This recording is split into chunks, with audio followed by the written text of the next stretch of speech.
Hi, my name is Steve from Desaturate and welcome to this tutorial, which is the first one in a new section called Photoshop, where I'm going to explain some basics of Photoshop. So take this like some introduction, and if you already have some experience in Photoshop, you don't have to watch this, but if you really have no idea what Photoshop is or what to do there, I recommend to watch this. So, first of all, for what is Photoshop? Now, a lot of people think Photoshop is for editing photos, but it's not actually true, absolutely, because yes, you can edit them, but it's made for digital painting and anyway, just manipulating of the pixels. So Photoshop is a program, a raster type program, with which you can manipulate pixels in many ways. You have almost unlimited ways how to change the way the picture appears. So I don't know, a lot of them. So if I told that it's a pixel program or raster type, you need to know the difference between a picture, let's say, and a vector. Now, a program like CorelDRAW, it's a vector type program, and the main difference is that if you resize something which is just a pixel or a raster type, you are losing quality. If you go up or down, it doesn't matter. But if you resize a vector, you never lose the quality. That's the main advantage of a vector type. And Photoshop is mainly just for pixels, for manipulating pixels, but it has also some functionality. With help, you can create vectors and so. So I have here this picture in this layer, which I will explain later. And let's go a little bit resize that. So if I'm resizing that, you can even see in real time that Photoshop is trying to adjust the pixels. So if I'm going up, he's putting there more and more pixels, like near to every edge, to make it look natural, but always you get a blurred or pixelized picture at the end, which is not what you want. But if I create here a vector, like here's some vector types. Let's get this arrow. I will make it really small, and if I resize this, it will never lose the quality what it had at the beginning. So this is the main advantage and the difference between pixels and vectors. Of course, you can do the same with the pixels and with the vectors, but mainly the vectors are used for making logos and stuff like that. So let's go back to Photoshop. So Photoshop is divided between few areas. Like this is the workspace. If you turn on the Photoshop, you have here a blank space. So here you're putting the images, here you open the images and stuff like that. Here is the menu, here is the toolbar for buttons, and here are the menus, which you can drag from here. And here is the layer. Here are the layers. Now, layers are the main advantage of Photoshop. Now, you can put a lot of layers above each other and create different styles and different image in every layer, and this is absolutely great. You can adjust the blending options of a layer or the properties, and every time it will look different. Now this is absolutely great tool, and I recommend to use this as much as you can, because if you're doing some progress, so you want to change here something, you just copy the layer and let's rename this like original, or you can transform it to a smart layer. It's up to you. And now you just adjusting this one, and if you make something really bad, you can go back, stuff like that. So the layers are great, and let's keep a closer look on them. Now if you hit the right click, you have here some options. Now to create clipping mask, I will explain in a different tutorial, but the main is here, the blending options. Now every layer have the same blending options, of course, and you can adjust the blend mode, which is great. With this you can make different effects, like the dark points will be darker or lighter and stuff like that. And also some layer styles like drop shadow, as you can see here, or bevel, which create some 3D effect and stuff like that. So a lot of options here, which it's impossible to explain in one tutorial. And just one suggestion to you: if you make something in Photoshop what was working on one image, it don't mean that it will work on a second image. Now you have to experiment here a lot and just find your style, and at the end you will see it's not so hard to work with anything. So the layers are very important here. Keep attention to them. And now let's go to the toolbar here. Now the toolbar is divided in a few sections. Here are the selections, here are the manipulating with the pixels, here are the vectors, and here are the 3D cameras and so. So if you have the extended version of Photoshop, you can import 3D models and create something with them there. So I never use that, but I'm planning. So let's go to the selection. Every tool which have here this small arrow have more and more options, like you don't have to be rectangle, the selection tool, but it can be elliptical like this, and if you hold shift it will be always a circle. If you release that, it can be anything. So every tool have more variation here, and you should use what suits the best for you. It never means that if the lasso here, which is like a selection, it's great for something, it will be great for something else. So you should really experiment with that. So here we have the manual tools. Here is the Magic Man, which is trying to select some color area, and crop tool, pickup tool, and other stuff. Here are the common tools like the brush. The brush have many variations.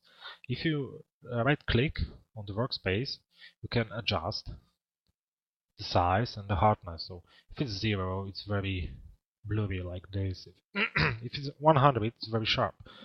Also, you can download and import more and more brushes. Like I have here just few. Here are the circle brushes.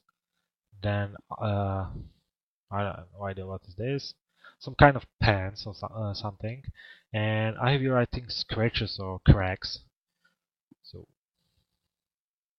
I will create here a new layer and put it above that. So like this. Yeah, it's something like this. So you can download a lot of them. You can even create your own.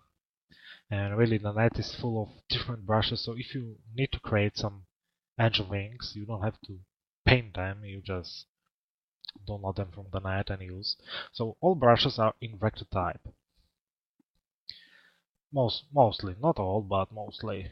Some of them are like this, like pixels, and that means that they have like different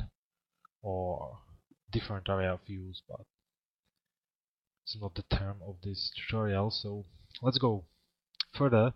Here's the clone stamp. Now the clone stamp is very popular from the beginning of Photoshop. You clone something which is here. So if you hold Alt and tell I want to clone this one, you will paint the same in a different area. Something similar is this.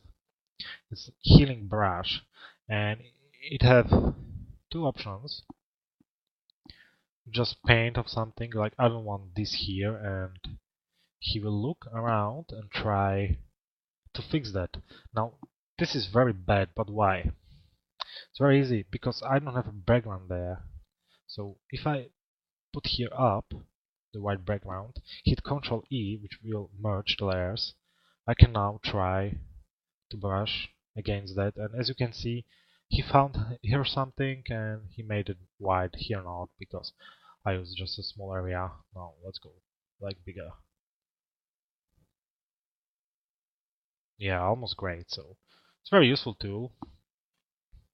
Here is then the erase tool, the paint bucket or gradient tool. Now these two are more or less for manipulating photos, because with this you can make pixels darker in some area. With this you can make it brighter. And here is a very useful tool. It's called the pen tool. It's used for selections or for creating vector types. So if you would like to select this, like with everything here, it will be very hard. Now with the pen tool, you can just click here, then there, make a selection as you want, and then manipulate every type.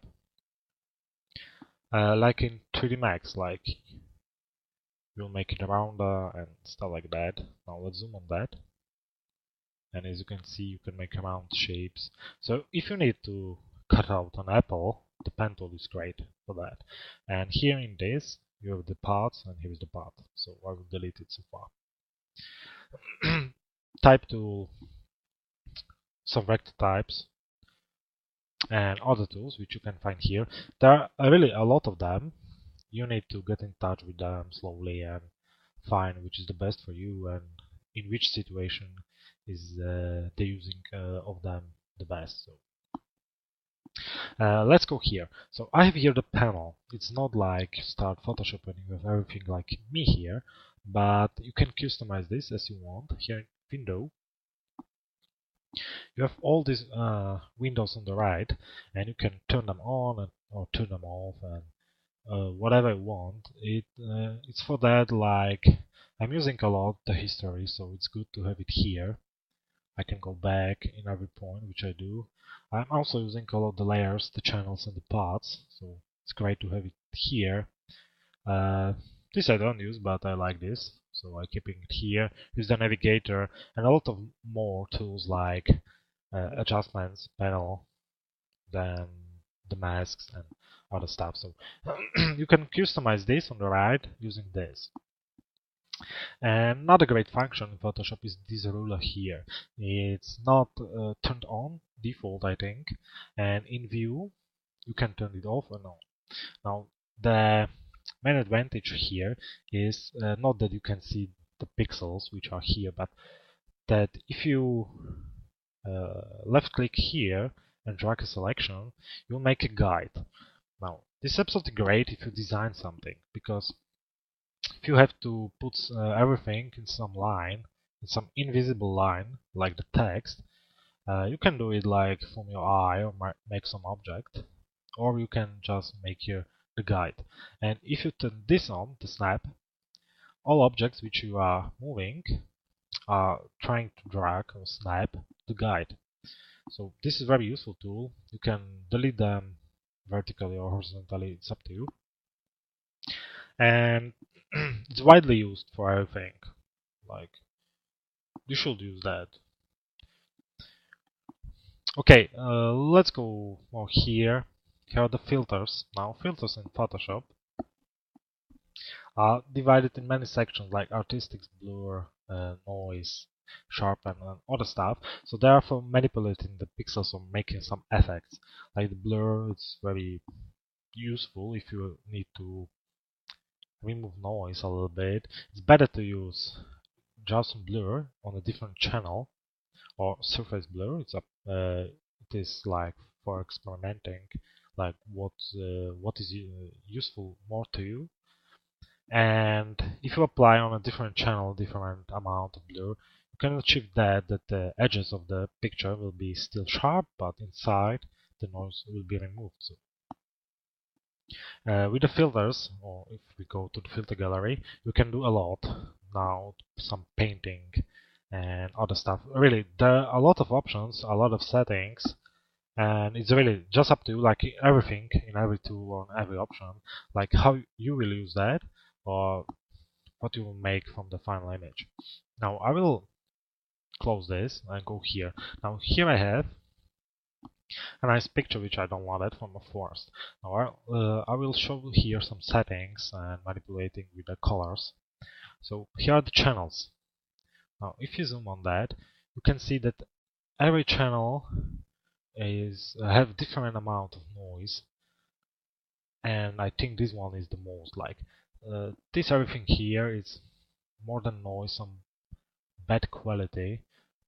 So we'll try to remove this a little bit with the filter blur and surface blur, and we'll try to adjust some settings which will use our utmost. Oh, this was too much, like this one. And if you again apply all channels, you can see the difference. There is maybe a little bit just, but if you play with the settings and apply on all layers, you will see that you can really amazingly remove the noise from the image. Now I will unlock this layer, this bottom layer first, and delete that, and make a new layer which will be transparent. I will keep this here, and let's go to image. Now in image are the most adjustments which you can do. The mode is like clear. You can make in RGB or TSMAC. If you're making something for digital printing, always use the TSMAC, because if you make something like a lot of this stuff, a lot of layers and other stuff, effects and filters, and after turn it back to TSMAC from RGB, you can lose something. Now keep attention to that, because I personally have I was designing some posters and I accidentally was doing it in lab color. I have no idea how I got here, and if I wanted to send it to print, I realized that it's lab, it's not SMAC, and if I turned it back to SMAC, it was horrible. So I was making some like cheating there to convert this to SMAC, but it was very hard. So we'll make in RGB. Let's go to adjustment. Now here are common things like brightness, contrast, levels, curves, exposure, and a lot of other things which you can apply to your photo. Let's go to color balance. You can, of course, manipulate every level separately, which is great, but it takes a lot of time to get used to that. So we'll make it a little bit different, like more green, because it was too blue. That was the first change which we did. Now we'll go back to the image, and we will apply a little bit, or we will change a little bit the curve. Now here is the gradient, or the chart of the colors there, and I will make something like this. I will make a small s, and it will edit it to the image, like the blacks will be more black, the bright will be a little bit more bright. So a little bit I changed that again. And the last thing which I will do here from this, I think I will apply photo filter now. The photo filters, you have a lot of them. You have also sepia filter here, which you can apply, or just a different color. So I want this a little bit more warm. So let's go here and apply that. So I will explain one more thing, and we will go back to manipulating this photo. It's this moving tool, which I selected here. In the moving tool, you can select two very handy options.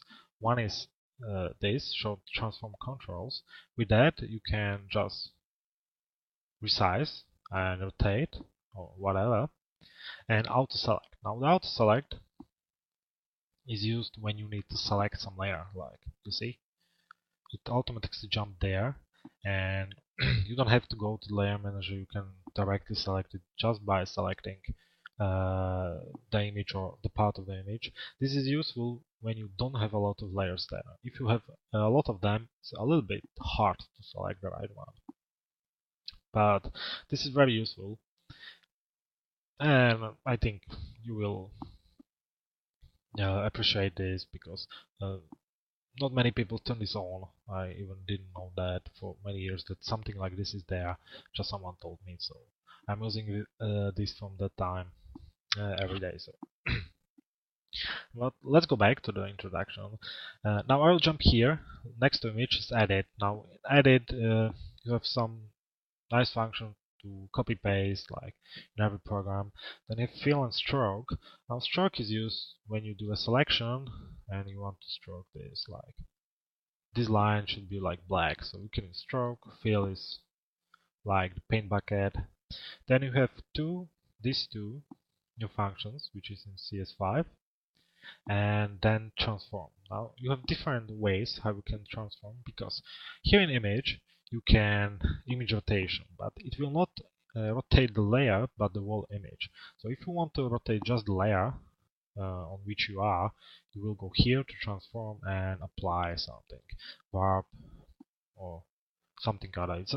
It is what you need, the time to use and other stuff. So, and the next slide, here you can define the brush, the pattern. Now the pattern you can use with the fill bucket to fill the whole layer with something and other stuff. So a lot of settings, a lot of menus, a lot of functions. Don't be scared about that. You will get use of that in some time, I'm sure. And maybe you will even don't use everything which is here, but trust me, you don't need everything there. It's like in every program they put there a lot of functions, but if there's a certain thing, you will use just your favorite tools and nothing more. Okay, so I was telling at the beginning that the layers are like a great weapon to manipulating everything. Now let's try something. I will copy this. I will not turn this off. Like I will keep that visible. I will hit Ctrl-Shift-U, which is desaturate the image. Now here it's now black and white. Let's say it's not absolutely black and white. It's almost black and white. And I will go to Filter, Blur, and choose noise. My bad. Median. I will get a high value like 6 and apply a blending option to that. Multiply. Now let's go to 50. Now as you can see, the image has absolutely different look. Now it's more mysterious or something, let's say. And also the noise a little bit disappeared and other stuff. So it's very easy. I created just this layer, put it above that, adjust multiply, let down the opacity a little bit, and it's looking absolutely differently. This part at most, I think. Here, yes. So as you can see, with just one click or two clicks, you can change the way how the image is looking and make it better or more nicely. Now, we'll also try something else. We will, let's say, try the content over scale. Now, this is a great function if you need to scale photos. Now, if you scale a photo, let's say of a person, you have it like this, but you have a widescreen, which is like this. If you scale it just up, I will turn this off so far. Scale it just up, it will deform the picture. As you can see now, the person will be more fatter. You will have to go like this to make the ratio always the same. But if you use content over scale, you can turn this on this great function which will keep the person in watch, and you can scale the image almost how you wish, and it will always look naturally. Now you can see it not affect much the trees, just like here is cutting the tree like here. Make it a little bit smaller, but he's keeping the ratio of the image. This is absolutely great. I was scanning like this a lot of pictures and it was always working. So this is one of the new features in CS5, which is great. And yeah, it's for pictures or photos, but like I said, it's not. Photoshop is not only for pictures, it's for painting. So okay, so we have here this image. Now what we can do here more, we can let's say try the rulers a little bit. I will choose this section here. I will make a new layer above all of them. And now you can see also how the selection is snapping to the rule. This is great. I will fill this layer with white. I will put away the rulers. I will blur this layer because I don't want any sharp edges more. Let's say like this, and again apply an overlay. And as you can see, again, it's absolutely different. Now the white spots are more going up than the dark. So here it's dark, here it's lighter. So again, just with a simple layer, white layer, you can achieve again some kind of effects and which you can apply on any photo you know. And if you're experimenting with the layers a lot, you can achieve more and more results. Like this is not so good, this is horrible. But if we go up and down, oh, this is not so bad, it's overlay. Oh, this is again different, and so on. So we need to find the way how it will work. The workflow will be much faster then. And if you have some experiments about using the layers, you can, with some of them, achieve great results in very short time. So if we go back at the beginning, almost beginning, I will copy this layer, create a new. So this is the image at the beginning, and this is at the end. So as you can see, there is a much difference between the colors, between the appearance of the image, and so. So we improved the image. Now it looks much better, and just with simple clicks and no alchemy in Photoshop. So it's really not so hard to achieve a great image, but sometimes it takes time, because if you want to merge a lot of pictures together like objects, you have to match the colors, the lighting, all the stuff to look the final image very natural, and also hide that it's made from various images or various objects. So, this takes a lot of time, but I think you should have a little know like what Photoshop is about. So just a conclusion at the end. Here's the toolbar with the tools which you will mostly use on everything which you do. Here are the, let's say, hotkeys or menus which you can customize using this window. The layers are very important. The history is great to have here because you can go back, and there the channels and the paths are very useful, also the masks. And then you have here the menus from which you drag the filters, the adjustments to the image. You can manipulate the layers. You can also manipulate the selection, and so on. So a lot of tools, a lot of things to explain, not in this tutorial. And I hope that in the next tutorials I think I don't hope I will do that. I will focus on some parts like masking Photoshop, changing the colors of objects, and simply retouching some picture photo of a person. And then we will go to something interesting like making something in space and other stuff like that. So I hope you like this introduction. It's very hard to make some short introduction about Photoshop because it's really a great program with unlimited ways to manipulate photos, and every artist have some style, like for the final image, like some I don't know, some mark or brand. So again, I hope you liked. It was very short, less time. I will try to explain the main functionality of Photoshop, just to tell this is the tools, this is the layers, this is the options here, all the stuff. And I hope to see you by the next tutorial or on the forums here. And I hope that you liked. So for now, thank you for watching, and bye bye.